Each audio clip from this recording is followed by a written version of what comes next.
currently in rainy Martinique. I haven't had time to post videos for a while. I've been busy with some business. In our last episode, we arrived in Antigua after a 7-day sail from Rhode Island. We stayed briefly at Slipway Marina in English Harbor to wash all the salt off the boat, and then headed to Barbuda for a vacation with our guests, Lauren and Yvonne. The sail to Barbuda was under perfect conditions with our Code Deep line. We had time to enjoy the turquoise water. Pierre, Mr. Fix-It, repaired my piano that had some salt on it during the passage. We enjoyed some nice meals together. Ah, it's beautiful.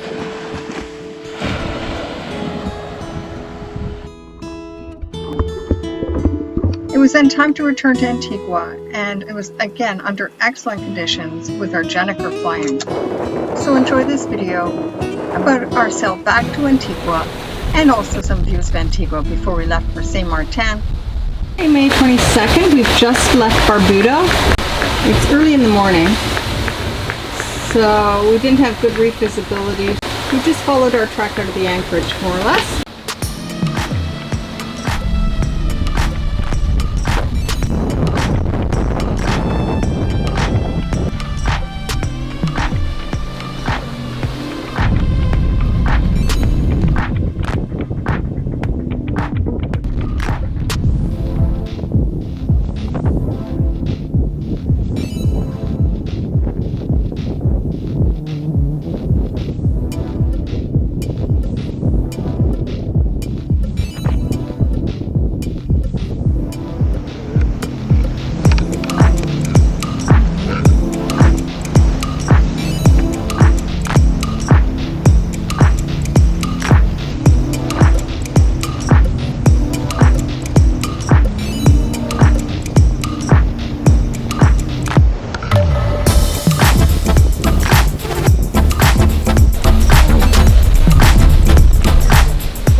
We sailed back on the leeward side of the island and stopped briefly in Dickenson Bay.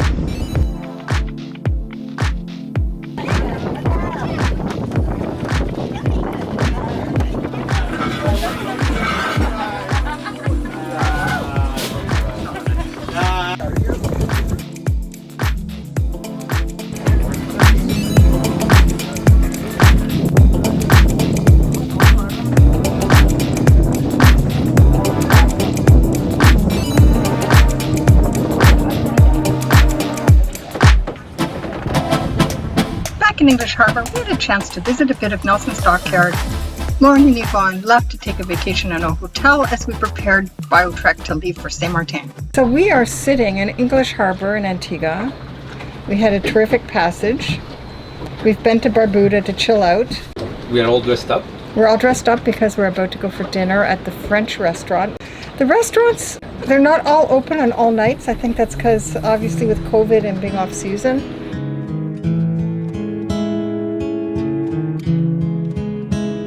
We are in a lovely little French restaurant in English Harbor.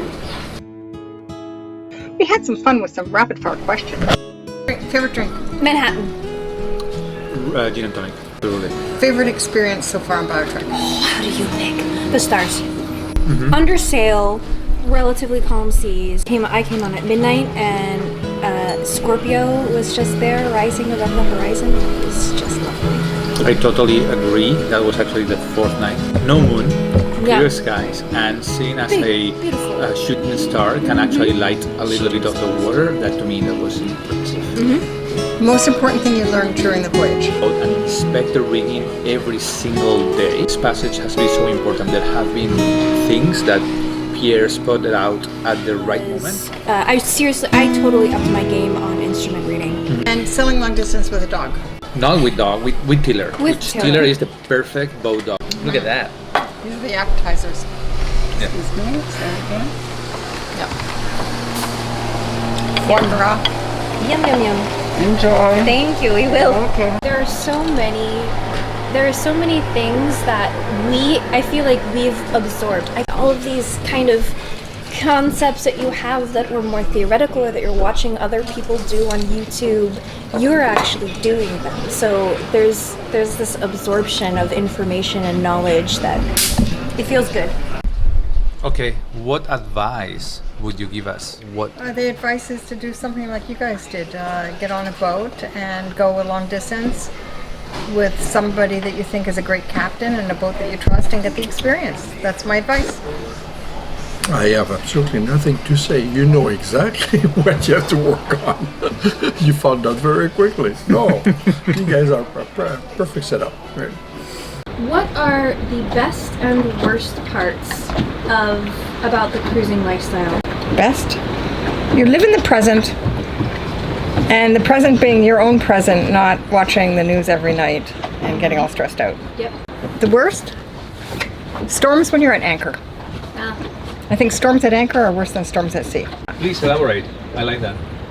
Well, first of all, you may know your anchor is well set, but you don't know about everyone else. Right. So that's problem number one. Right.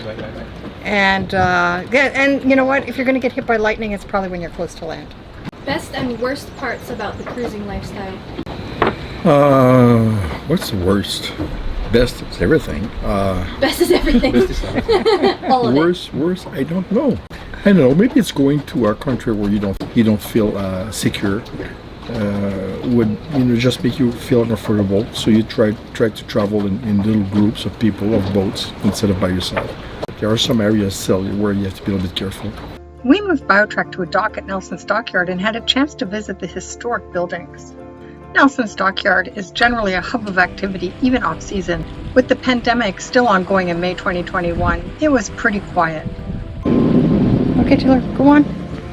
Wash your feet. Wash your feet. That's a good girl. All of them. Good girl. The restaurant at Nelson's Dockyard was pretty deserted. This allowed me to have a good look inside and look at all the historic photographs. Nelson's Dockyard is named for Horatio Nelson, or Admiral Nelson in the Royal Navy, and he lived from September 1758 to October 1805. He's best known for his victories during the Napoleonic Wars. The dockyard has been fully restored, and the 18th and 19th century buildings have many modern shops, hotels, and marina businesses.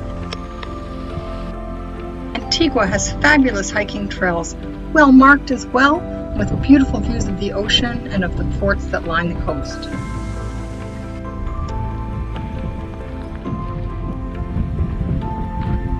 A tour of the island allowed us to appreciate the diverse beauty, everything that Antigua has to offer, from beaches to lush forests. But we were anxious to get going and to get to Saint Martin. Our boat's still under warranty, and we had arranged to meet a Nutrimar representative there to do some minor repairs. So off we were, sailing again.